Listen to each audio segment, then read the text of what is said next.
What's going on, everybody? Welcome in to another episode. I called it Profit Picks, but I should probably find a new name if Rob's with me all day, every day. But how you doing, Mr. Veno? We had a week off from NBA, and now we have time to get back to it. Yeah, I am good, Ski. It's a good break from the NBA. I think that probably maybe you feel the same way as I do. You're probably we get a truer 48 minutes out of these teams the last 23, 24 games than what we've been getting up until this point, which may make it a little better for us profit wise here this season because well, boy, I talked about it with Teddy once or twice, talked about it with Steve and Steve Merrill and Prez, the load management stuff got kind of out of control first 2/3 of this season. So hopefully, I think I have some good ideas here, Ski. We're going to see how they pan out, but I think I'm onto a few things right now. Yeah, it's definitely the part, where teams are going to start to care. The teams know they have to make a push.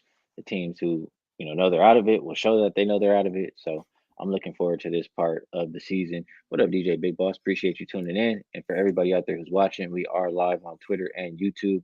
It's not Wager Talk YouTube. It's my YouTube, Ski Profit. So if you want to come, we can see all the comments over here. If you have questions, um, or you want to just share anything on the games for today, we can see them and we'll happily, try to help you guys out or share what you guys like with everyone else. Rob, I wanted to talk a little bit about before we get started with this, after All-Star break basketball, a little bit of the adjusted win totals or teams to make the playoffs, things of that nature. Um, I know one team we have to talk about for sure. But before we get to that, because it might be a little long-winded on my part, I think you were looking at this Washington Wizards team, right? How are you looking on for them on the second half? The number I got was 39 and a half. I played them over. In order to get their Ski, they have to go 12 and 12 the remainder of the season. And when you go through their season schedule, it looks really doable. I mean, they're top heavy with home games 15 home, only 9 on the road. If you go through them all and you just say they'll be favored here, they'll be dog here, they'll be favored here, dog here, and add up your wins and losses that way, there's about 3 toss-ups in there. And I think I even went against the Wizards in 2 of the toss-ups, and I still came up with 12 and 12, which gets them to 40 wins. And they can win a couple of the toss-ups. I mean, one of them was at Orlando. They could win in Orlando, but I just gave it the other way just to see what I would come up with. So I think where Washington's concerned, you're looking for hot teams or teams that were hot heading into the break. Washington was 10 and 4 in their last 14, 4 and 1 last 5. And they were 5 and 2 straight up their last 7 games as an underdog. So they weren't just covering numbers. They were winning games they weren't supposed to win, which is a good sign to me. I didn't know how well this Porzingis, Beal, Kuzma thing would work, but it looks like it's working. And I guess the only reservation I had was, will they stay healthy, those 3 guys, right? We constantly see Bradley Beal, Porzingis, Kuzma. Somebody's on the injury list. Hopefully for 24 games, they can stay healthy. I think Kyle Kuzma might be the most underrated third piece of a starting 5 in the league right now. Kuzma's been playing great. I think that they're going to get there, Ski. I have to tell you, I think that they're the quotes that I read from them shows that they're determined to get there, and they can climb the standings a little bit. Actually, they could find their way into a 6-hole in the crowded East. So I'm going to try. I did try that one. Washington Wizards adjusted win total over 39 and a half. They don't play today, so you'll probably, I don't know if that number will be taken down tonight. Maybe it will at tip. So maybe you want to get it quickly before they do take those numbers down. Yeah, and they are healthy right now. Like you mentioned, we're not certain how long it'll last, but if they do stay healthy, I could definitely see them reaching that number. So I can't talk you off of that there. Appreciate you, Wham Bam, hopping in the chat, telling everybody hit the like button. It will help us out a great deal. So appreciate that. I like what you had to say about the Wizards. I won't be getting involved just because I think I feel a little bit stronger about some others, but I like what I was hearing for sure. I don't know that I can wait any longer, Rob. I want to talk about the Lakers. They had the Lakers win total at the adjusted win total 39 and a half, same as the Wizards, which means they would have to go 13 and 10 the rest of the way to make that happen. I also saw the Lakers as high as plus 170 to make the playoffs.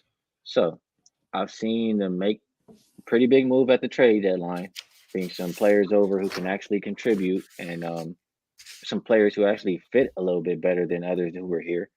And I've heard LeBron say that I don't, he said things before, but when he says it, I'm gonna try my best to listen. He says it's not in his DNA to miss the playoff 2 years in a row. He's saying that, telling us they want to make a playoff push. The moves that they made tell us they want to make a playoff push. I think they get over that 39.5 win total, which means they'll win 13 more games out of the 23 remaining I think they have.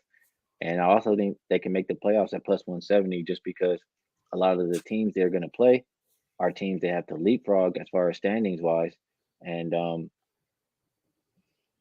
mean, I'm pretty sure you cash that, right? Even if they make the play in and then make it to the playoffs. So I have a hard time seeing the Lakers staying out of, the play in, and I think they at least make it in. So plus 170 to make the playoffs or over the 39.5 wins. Could you talk me off, Rob?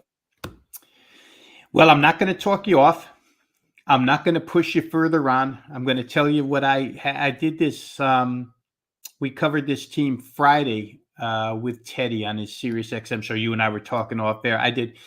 We did this whole exercise in second half futures, and he was asking me for 2 bet ons and 2 bet against from both conferences. And the Lakers were one of my bet ons from the West. I really feel like on a day-to-day basis, and again, to your point, LeBron does say a lot of things, but he did go out and call these the most important 23 games of his career, which, for what it's worth, it shows that the guy wants to play, I think, and he wants to win. And they have made the moves. I mean, I think the Lakers strengthened themselves as much as anybody during that trade deadline, Ski. To have D'Angelo Russell shooting threes rather than Russell Westbrook, big deal. I figure Russell, I don't want to bash Russell Westbrook because he was recording triple doubles an awful lot during the time that Anthony Davis was out. So he was giving it his all the entire time. But I just think that when you have Beasley and you have Russell, proven scorers to help out, and, Austin Reeves was out a bunch right up until the end of the first half, so to speak. And then when he came back, all of a sudden they put up a big game against Golden State. So I'm with them. They're going to be, the problem with them is they're always overpriced, whether they're good or bad. Laker money comes in, and the odds makers know that. So they kind of shade them a little bit. But they have a soft schedule. I think it's number 25 overall in the entire NBA. So it's not a difficult schedule to handle here. So to your point about getting wins without covering spreads, you could just collect wins against a number 25 schedule. So like I said, I won't talk you off. I won't push you further on, but I will say that I'm going to be looking at the Lakers as a bet on in a lot of spots here the rest of the way out. I like what I'm hearing right there. So, we do have the Lakers on the slate for tonight. I'll be very interested to hear the breakdown on that game. So, unless there's another team, you really want to touch on, we will talk again tomorrow. I know a lot of teams do go tonight, but is there any other team you want to talk about, or should we get to today's action? Real quick, I'll tell you this. I don't know if you had any bet against that you liked or fades for the second half of the season, but I do. I had a couple in the East, and I might have to retract one of them, but they were both for the same reasons. Ski, I was going to fade Atlanta and Chicago, and a lot of the same reasons, right? The chemistry is miserable in both locker rooms. Chicago stumbled into the break 0-6 against the spread. I still don't like them, so I'm still going to fade them. Patrick Beverley doesn't change my mind on the Bulls.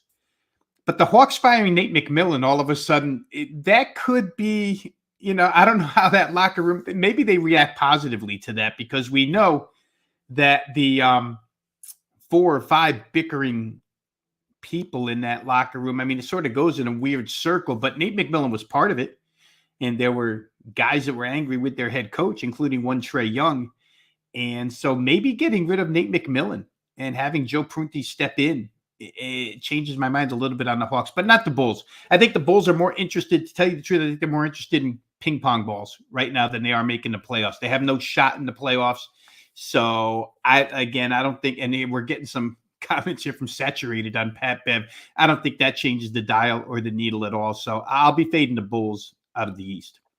Yeah, Saturated. He's letting us know. He said the Chicago-based sportsbook is offering a prop: Bulls to win 4+ game consecutive games in March plus 300. What's that tell you about the Bulls in March? That And he should be also, like plus 1,300. yeah, yeah, they're not getting it done. I wouldn't put my money anywhere near that. Fades for me, Rob. Until Steven Adams comes back, I think the Grizzlies are a fade. Um, Utah, I think they showed that they're a little bit, selling. I don't think Minnesota. Well, actually, no. Minnesota's not my fade list because they probably want to play with each other now that D'Angelo Russell's gone. But maybe the other two. Utah. I think Sacramento is a little bit more of a fade. I think Right. they're playing above their heads for the first half of the season. So a couple teams for me. But let's get to some of today's action. There are a couple plays that I like. I talked out some more with my guy Jay Money and Josh a little bit ago. So let's talk a little bit more with you here, Rob. We have 9 games on the slate. We'll do our best to get through as many as we can. If you guys have games you want us to talk about over others, let us know in the comments, and we'll do our best to answer you guys' questions. So for now, rotation order, and we're gonna go 501, 502. That's Boston and Indiana. It opened Boston -8. Still seeing eights across the board. Total open 234.5, and it's all the way down to 232. As far as an injury report here, and let me actually just hit the refresh because past that time where they start to add some of these guys. Don't see anybody on the Pacer side. For Boston, it's only Gallinari out. I don't feel extremely strong about this game. I was trying to look for a rebound prop just because Pacers are a bottom 5 rebounding team so far this season. I was thinking maybe Time Lord, double Time Lord over his rebounds, something like that. But didn't really want to get involved with anything else. How do you feel about Boston and Indiana, Rob? Well, I think, again, the mechanical play whenever Indiana's concerned is just to fade them first quarter. Don't know why you wouldn't do that here. 17-42 now is the Pacer record after the first quarter. In this particular instance, I'm just trying to see if there was a line move on this. You're laying 2.5 with Boston. They haven't been a tremendous first quarter point spread team, but some of the quotes from Joe Mazzulla, Boston's kind of in a comfortable spot right now. I think 3 games ahead in the East, but Joe Mazzulla came out with a couple of quotes that they want to be even better these last 24 games. So until the very end, Ski, when maybe they start resting guys if they have the number 1 seed put away with like 4 to go. But now, actually, Milwaukee's on their tail. I was wrong in saying that they're comfortable. They're not comfortable. The other side is comfortable, Denver in the West. So there's reason to win. And, again, I don't know how interested the Pacers are in winning basketball games. They seem to perform the same way each and every night. It's go out, dig a hole, and then come back in the second half. And it's really good for live betting because we've been able to capitalize on this most of the year. Just play against them first quarter, then watch them find their way back into the game only to lose at the end. So that's probably the way I would attack this. I would say Boston first quarter -2.5, just because Indiana has been such a moneymaker as a fade first quarter. So to answer 586 Soldier, you would say if it ain't broke, don't fix it. They got Yeah. to show you first, right? Yeah, absolutely. The first time around was a strange game too, Ski. Real quick, the first time these two teams played, Indiana actually won the first quarter 42-22. Won the first half 71-43. Wound up getting plastered in the second half 69-46, but they still had done enough in the first half to win the game. I don't know that happens here. I think Boston comes out motivated. The biggest key is Marcus Smart's back, and that Jaylen Brown seemed to play pretty well with that mask on in the All-Star game, right? He was shooting and taking on Jason Tatum one-on-one. So I think they're probably in a good spot right here. All right, good stuff there, Rob. Saturated saying the Pacers have covered 50% of their last 10 first quarters. Because ever since their coach called them out, they've been trying in the first quarter. So maybe they do see a little bit of effort in the near future, early to start these games. We shall see. Saturated is asking, is plus 14 too many points for the Spurs. So let's head on over there to Dallas and San Antonio. This game opened minus 13.5 for the Mavericks, just up to 14, pretty much everywhere. A couple of 14.5 popping up. Total open 232, and this one has been smashed. And it makes me a little bit angry just because I was thinking about leaning on just not making it to the window with the over when it was at 234.5 yesterday. And it's all the way up to 239.5 right now. Injury report for this game. We have my bad. We have Bertans, Davis Bertans out, Maxi Kleba out for the Mavericks. For the Spurs, Sohan, Trey Jones, game time decision. Kim Burke, Langford, Isaiah Roby, Devin Vassell, all out. So I already told you I was thinking about playing the over here, but the reason I didn't was because two things. One, the Spurs defense has been absolutely, garbage the entire season. But the last two games before the break, I feel like they started to put a little bit more effort in. They were holding their teams down a little bit. So I'm not sure if they're going to come out of the break still playing like that. I'm not sure if it was more of the other teams just, not as focused because they were heading into the All-Star break. So it's a little bit of wait and see as far as that. And then in the Dallas games, I know since they have Kyrie, they play faster, they swing the ball more, and it's going to result in more overs. Even Luka's buying in, saying he's fine with playing that way, et cetera, et cetera. Heard Jason Kidd say they want to play up tempo. They're going to have to outscore teams. But in the games they've been playing, it just hasn't necessarily been making it up over this number that consistently. So that was the reason I didn't play it overnight. I was leaning towards the over in Dallas Mavericks team total over. To answer Saturated's question, is plus 14 too much? Yeah, I don't. Dallas hasn't been winning by that margin. I mean, all year long, they haven't been. They've been a team that can win games, but not win by margin. And I don't think they've shown us that anything's changed just yet. So I would lean towards Spurs plus 14 if I have to choose, but I prefer a Mavs team total over a full game over. What do you think, Vino?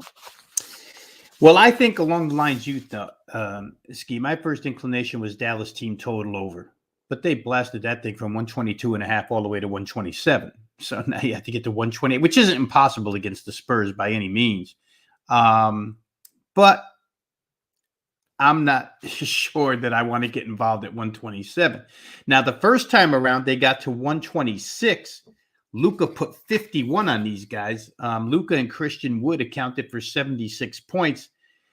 That lineup for Dallas on that day didn't have Dorian Finney-Smith, who's since been traded. Didn't have Josh Green, who's now getting big minutes. Didn't have Jaden Hardy, who's now getting minutes. But they did have Spencer Dinwiddie, who's now gone. He only contributed 11 in that mix. So they got to 126. And all those subtractions I just talked about tonight, you're going to add Kyrie, who wasn't involved the first time around. And you're probably going to get more out of Green and Hardy here in this game because they've been playing pretty well as a rookie tandem or as a young tandem. So to get to 128 is not impossible at all. I laugh at the quotes, right? It took, 58, almost 60 games for Greg Popovich to open up his mouth about something other than world events. And when he opened up, he wants to say, yeah, they're young, blah, blah, blah. That young thing is getting old. It's the same mistakes, giving up middle, not blocking out, not getting back in transition, that sort of thing. Just inexcusable. Youth's got nothing to do with it. But you have one of his starters, Jeremy Sohan, saying, we're a young group. It's not always going to be perfect. We know we're in a situation where it's going to be tough on us. We're not as experienced as other teams. We just have to keep growing. Ski, to me, that sounds a lot like what we heard out of Houston last year and continue to hear out of Houston this year.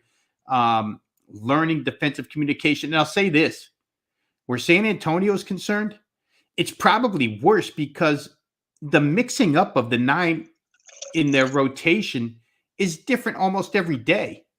Different starters, different bench minutes, different everything. How do you ever get cohesive on the offense, on the defensive end especially? So I don't think their defense comes alive here. I don't think Popovich opening his mouth now with these guys it's not the old days when Tim Duncan and Tony Parker and Ginobili would have responded. I think their defense probably still stinks, but to Saturated's point, I'm more inclined now to look at San Antonio to get over 112.5. Why not? They do that all the time, too. They give up a ton to get to 113 against Dallas, who's defenseless, especially in the middle. No Jakob Poeltl there anymore, which doesn't help San Antonio. But I don't know. It's hard to get involved here, Ski, because the numbers at this point are long gone. But Saturated asked the question, so I'll say this. My best advice would probably be San Antonio team total rather than plus 14, because I'm always afraid of them getting blown out. And Dallas doesn't have a back-to-back situation. They don't play again for 3 days. So they can go all out here. Kyrie and Luka can, go off against this team.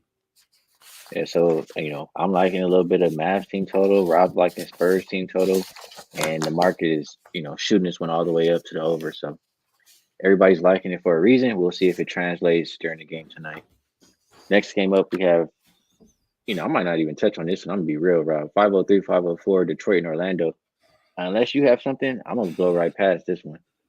Yeah, I wanted to take Orlando because I think they're a play on at all costs right now, but 7 points, I mean, the first time this line was nowhere near that type of price. So I'm not going to lay 7 with Orlando. I know Detroit's excited about having James Wiseman in the fold. Now they've got 2 legitimate bigs, according to their head coach, which will help on the boards against a big Orlando team. Not sure I want Detroit either because, again, it's a team not interested in winning. And I think Orlando, to tell you the truth, I think Orlando has their sights set on a play-in game. It's not out of the realm of possibility at all that Orlando makes it into one of those 10 spots. So, I would like them, but I don't like them at -7. No how, no way. I'm with you on that. OG Wham, he likes Jalen Duren, double plus 225. I can't talk you off of that. He's definitely grabbing those boards. I don't like to bet a lot of Magic games, so I'm gonna just stay off of this one, and I'll let you guys have some fun with that. I'll move over to 505, 506, Denver and Cleveland. This one opened Cavs -2. We see -2 or 2.5 pretty much everywhere. Total open 221.5, and it's up as high as 223 at a couple of shops. Injury report for both of these teams should be clean here. For the Cavs, well, no, not clean. For the Cavs, Rubio out. For the Nuggets, you have Jamal Murray, game time decision. They will be without Aaron Gordon. They will be without Gillespie and Najee. So I think Aaron Gordon is a big miss just because he's been playing really good basketball lately. And also, if they miss Murray, obviously he's the same. He's been getting back into form and playing really good basketball, and I think they'll miss him too. For me, the more I think about it, I have to go with the Cavs here. Nuggets offense has been potent, but the Cavs defense is just as good. Number 1 defensive rated team on the season. The thing with the Nuggets is, they're kind of similar to the Cavs in the fact that the Cavs smash at the house, a little bit more mediocre on the road, right? 25-6 straight up at home. The Nuggets, only 14-14 on the road, 500. And with this short point spread, I think we just, if it ain't broke, don't fix it kind of a deal. These teams did just play not too long ago, so it's a little bit of a revenge situation. And I'll read this query or these stats. It says home favorites of less than 7 in a revenge spot after the All-Star break, and as long as it's during the regular season. I have them at 17-4 straight up, 16-4-1 against the spread. That says to play the Cavaliers tonight. So just a combination of all that stuff.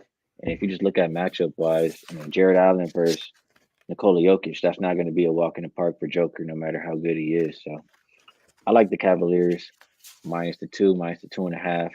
I think that's how you get paid in this one. What do you think, Rob? I agree. I bet it. It was the first one that I really liked when I saw the board last night. I think a couple of things that you said. Cleveland just destroys the point spread at home. It's been an ongoing theme all season long, right? 21-10 overall at home against a spread. That's better than 67%.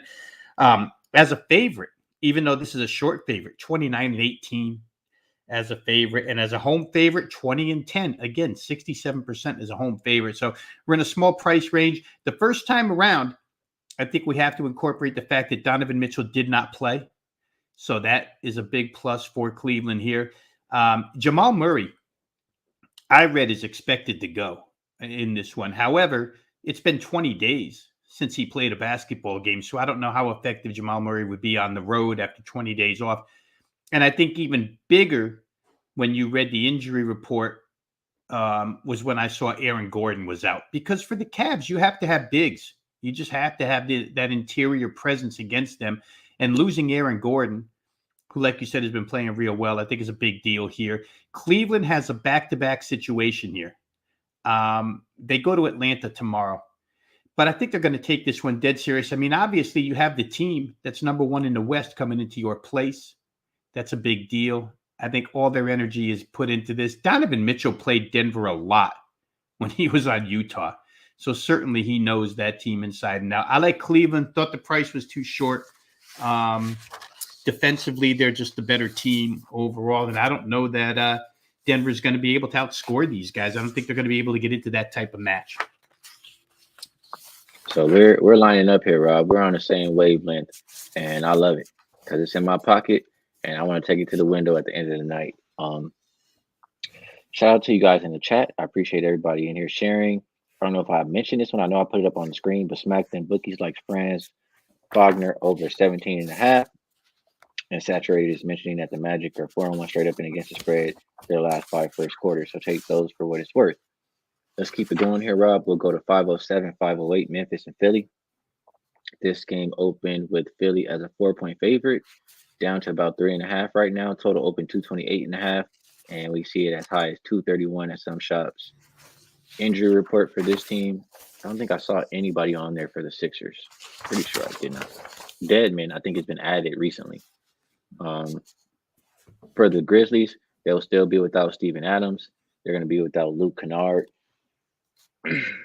I feel pretty strong about this game here, Rob. And it's another one, that same query or whatever I mentioned about the Cavaliers. I'll read it again. It goes here for this Sixers team. And it's a home favorite of less than 7 in a revenge spot after All-Star break during the regular season. 17-4 straight up, 16-4-1 against the spread. And the Sixers, they've been one of those teams who are really good in revenge situations anyway. I have them as 11-2 straight up and against the spread in that situation. They're a really good home team, 23-8 straight up compared to the Grizzlies on the road, who don't even have a winning record, 11-17. This has been a little bit more. I mean, home has been Sixers road, but also versus competition, right? 55% teams are better. They're 12-7 against the spread, whereas the Grizzlies, they don't quite show up versus competition. They're 6-9-1 against the spread. So looking at all this stuff, I can just look at the regular numbers. Road dog, Grizzlies are 1-7. And home favorite, Sixers are 16-10-1. I just think everything lines up for the Sixers to get the job done tonight, especially with no Steven Adams versus Joel Embiid. I mean, who's stopping that man? Jaren Jackson Jr. is going to do nothing but foul him and put him on the line all night. So I will take the free throws. We'll take Philly. I also think you take Philly team total over just because in those 8 games that Memphis has been a road dog, they're allowing 122.6 points per game. And in the games when Steven Adams is out, it goes up to 125.5. They're only asking you to get over 116.5 for the team total tonight for Philadelphia. And if you look at these games where Philly's a home favorite and both teams have rest, I mean, you can just go to full game total. It's 15-3 to the over. But in those games, the Sixers are averaging 122.4 points. And I excluded, just to be, transparent, I excluded, I think, the first 2 games of the season just because it made it a little bit stronger. 15-5 is still good, but I named off the 15-3. So all of that lines up for Philly team total over the 220 or the 216.5, and also Philly minus the 3.5 tonight. Can you talk me off, Rob? I can't. I'll say this. The one thing that scares me is I don't think Philadelphia can defend Ja Morant. They just don't have that type of quick. They're going to try D'Anthony Melton. And I'm sure, you can't probably have a better guy than Melton because he came from Memphis, right? Practiced against these guys every single day. So if there's somebody that knows, which direction Ja Morant's going to go, it would be D'Anthony Melton. but I still don't know. He's not on the floor enough. Tyrese Maxey can't handle him. James Harden can't handle him. All that being said, Joel Embiid should have a field day here. You talked about it. I agree with it. There's a lot of talk here. I'm in the Philadelphia area. There's a lot of talk here about the Sixers sort of being an afterthought where the East is concerned right now. And Joel Embiid has more than once, he's been always questionable with this foot injury, Ski, and he's managed to play every game just about. And he managed to go to the All-Star game and play there as well. And he's determined to push this team forward. So I like the mental state. The one thing that bugs me just came up in the last couple of days is this James Harden contract situation. All of a sudden, here in Philadelphia, over the course of the last 48 hours, talk has crept up about, James Harden won't be back next year. He wants the Supermax money that he didn't get this year, that he sacrificed to, put a pretty good team together. But now that he wants it, and there may be some issues there. However, the task at hand, I like Philadelphia. I think at this point, they're probably the better team. I love this. We laugh at Ja Morant quotes all the time. Ja Morant, I don't care no more. I'm protecting my energy. Whatever that means, I'm protecting my energy. I'm not replying to no nonsense, to no more nonsense. I'm not trying to get no more texts this year. Not trying to get no more altercations. None of that. I don't know, Ski. The guy never stops. I do think that, if you want to play his player props, maybe you can find some angle with him. But I'm with you. I like the Sixers here. Bet down to 3.5. I think probably too little. Even though the Grizzlies are a good first half team, I still would try Philadelphia first half. They've been good at every single turn this year. When I think they're going to go sour, they don't go sour. So for me, it's got to be Sixers or nothing in this game. All right. I'm glad that we line up and, let's take it to the window, Rob. Like we said, let's keep it going. I have 4 games we haven't touched, and I have about 12 minutes. So we'll try to do it as best we can in that time frame. 509, 510, New Orleans and Toronto opened up Raptors minus 3.5, all the way up to minus 6 now. Total open 226.5. Still sitting at 226.5. There's some 226s, 225.5 out there. OG Anunoby is game time decision in this one. Looks like Thaddeus Young, also game time decision. For the Pelicans, Daniels, game time. Liddell, out. Williamson, out. So for me, how I feel about this, Rob, it's pretty simple. I don't think you should be laying this kind of points with the Raptors. I don't think they've shown that they're that kind of team to expect to win by margin. This Pelicans team, I get that they were limping into the break, but they were unhealthy. Ingram was out of the lineup for a good amount of those games. CJ McCollum was banged up. I just think with the group that's healthy, like they are right now, all season long, they've been the better defensive team. They've been the better rebounding team. I think you have to take the Pelicans plus the 6 points. It's too many. Raptors, they don't do the things well to help you win by margin. They're bottom 5 shooting the 3, bottom 5 defending the 3. There's no way I'm laying 6 points with them. So just because of all of that stuff, I like the Pelicans plus the 6. What do you think?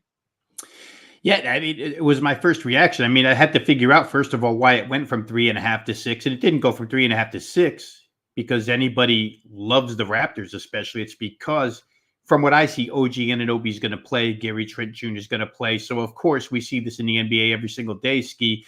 Injuries dictate where these lines move, nothing else. There's really no other considerations in the NBA except who's injured and who's not, and that's where the line goes. That's where the total goes. So 3.5 to 6 because Anunoby's going to play for the first time in quite some time.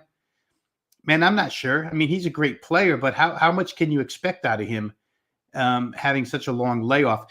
The Pelicans win the first game. It's a long time ago, right? November the 30th, but they did play once.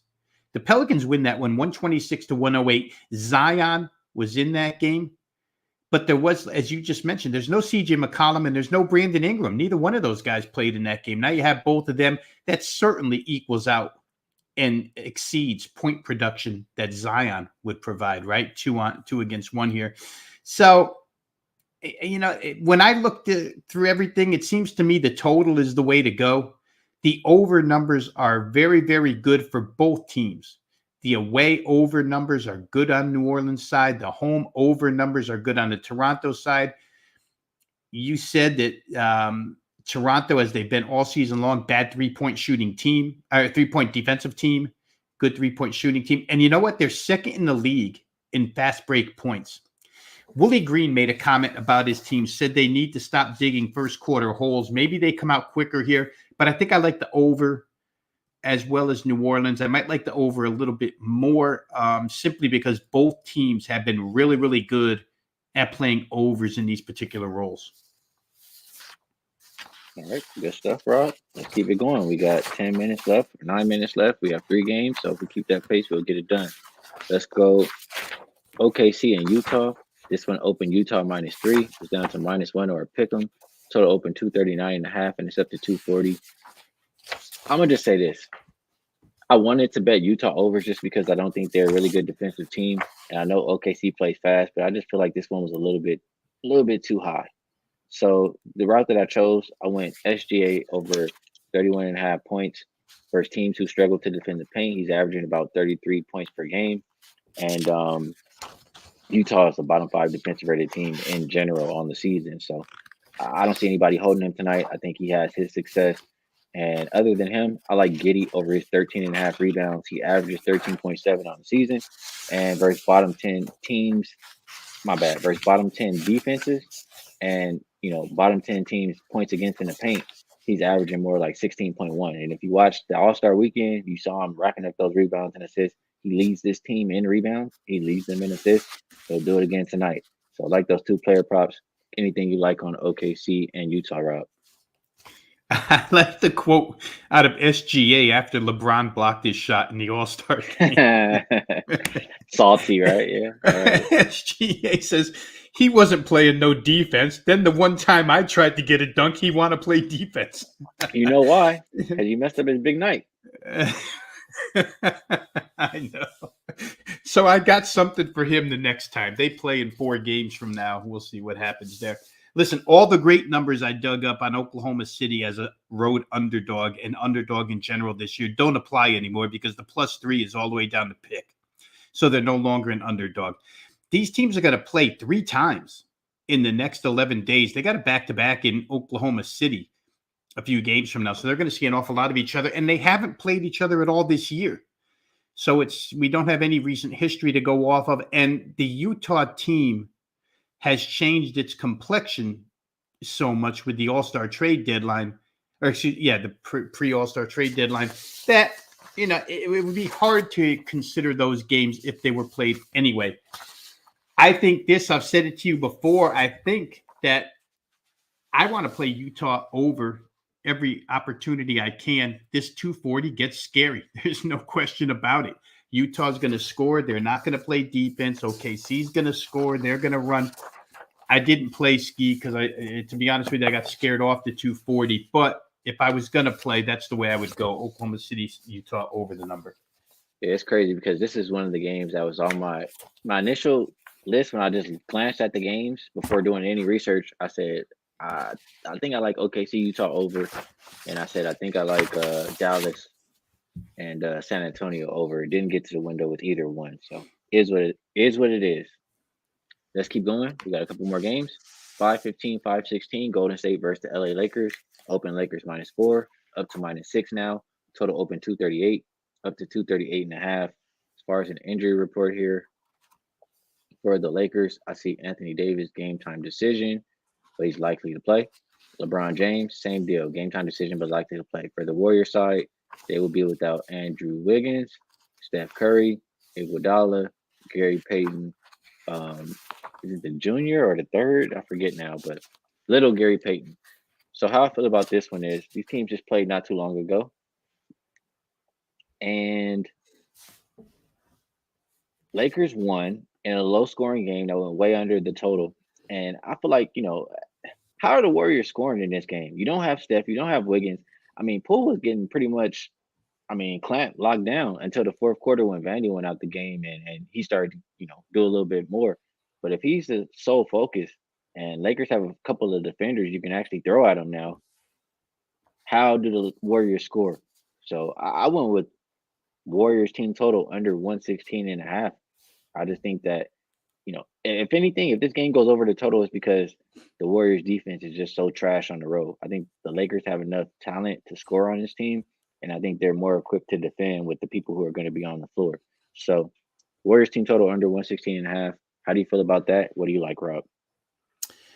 Yeah, the Golden State side, you're right. It's up to the guards. It's up to Clay. It's up to Jordan Poole. It's why since Steph has gone down, I've pretty much bet Jordan Poole prop bets each and every night because he's going to hoist him up there, and chances are he's going to get his points. He's going to get his assists. He assists way more than Clay, so I would recommend that again to anybody in this game. Poole points and assists, Poole points, whatever you want to do. But I usually take points and assists. When I took a look, Ski, and part of the reason why I think the Lakers are a bet on, when you look at their sort of reserve unit real quick here, with Austin Reeves and Lonnie Walker back and Dennis Schroeder and Jared Vanderbilt, all of a sudden, the guys that are secondary on this team are good defenders. I think you just mentioned that, but these guys, they're going to play a little better defense. And I think LeBron's focus, if he speaks, the team should follow. And when Anthony Davis is in the game, they're a better defensive team. So I thought maybe the total was a little bit too high, the full game total. I went under 238.5. I think the Lakers can win this game with about a 117 final score mark, but they could get more because Golden State's defense is so rotten on the road. They've been a terrible road team all season long. There's no reason to play them plus points, I don't think. Reading some Steve Kerr quotes, I think they're wishing more than they feel like they can snap out of this thing. Draymond had some more negative quotes about their defense. So I don't want any part of Golden State. I think I like the Lakers, but I like under 238.5. I think the Lakers defensively will come out with a little bit of fire here. Love it. We both pretty much agree. You like the Lakers, you like the under. I like Golden State team total under. Let's keep going here. We have one game left, and we're up against it time wise. I do have to get out of here to another place, so I'll keep it short and sweet. Portland, Sacramento. I think the total was around 239.5, and I think the Kings were around a 6.5 point favorite. This is a Portland team who was stuck in the air throughout a blizzard. I'm not sure how much they're going to care about defense. Not that they're a good defensive team in general, anyway. Both teams, I feel like to play up tempo. I lean towards the over, but the way I actually got to the window with the game, I just played Kevin Herter over his 14.5 points. You could choose the points or the 3 pointers. 3 pointers was plus money, but he's only hit that 3 of his last 14 games, whereas the points he's hit 4 of his last 5. But in general, versus bottom 10 3-point defenses at home, he's averaging 4.1 3-point makes and 17 points. So that gets us up and over the 14.5 points that they're asking us. And I'm comfortable with that. Portland's a bottom 5 3-point defense and bottom 5 defensive rated team in general. So I prefer the points rather than just the 3 pointers. Do you feel any way about Sacramento and Portland, Rob? And you can just lead it into, the promotion and any game you like that we talked about more than the rest. All right, so let's go quick here so we can get you out, and I can get over to the NBA show on Wager Talk today. I 30 minutes ago bet Sacramento and laid the points because of the flight problems. When I read there were flight problems, they were still having flight problems. I bet Sacramento. Sacramento, I think you said they were a slight fade for you second half. They're a fade for me. I think they wear a bullseye on their chest right now. Teams that didn't take them seriously will take them seriously second half as they try to move up the Western Conference standings. However, when they have winnable games, Ski, which this is, I expect them to still play hard for Mike Brown and win these winnable games. I think that's a huge deterrent. Portland having the troubles just getting to the arena that they're having. In fact, I read possible cancellation of this one, but we'll hope that they don't. So I laid the 6.5 with Sacramento. Real quick, if you want to catch all the work we do here on a daily basis, you can get it over at wagertalk.com. I myself will be 15 minutes from now on the Wager Talk NBA tip-off show. So if you want to catch some more NBA analysis, hop on over there to Wager Talk TV. You can get all selection packages. My college is up and available right now. There's more to come. The NBA is up and available, all there at wagertalk.com. Play that I feel the strongest about here that we talked about tonight is Cleveland. I think Cleveland minus 2.5 is the right side in that game over Denver. So I'll leave you with that as the free play for the show. My bad. Love it, love it, love it, Rob. I'm gonna just give you guys my whole everything. I'll tell you which one is the best bet. I just don't like to repeat the same thing I do on all the shows. But my bets for today that I have in my pocket right now: Philly -3. Philly, team total over 116.5. Cavaliers, -2.5. Pelicans, +6. And I have what's the last game here? Golden State team total under 116.5. Best bet for me, I think it was Philly on the team total. Um, I feel pretty strong about that, and that would be my best bet for the show purpose. Appreciate you, Rob, for coming to break down the games with me today. We will be back again tomorrow right here on the channel. We appreciate everybody in the chat for sharing what you guys like and for just hanging out in general and supporting. So, yeah, all I can say is I appreciate you guys, and we'll be back tomorrow. Catch you guys then,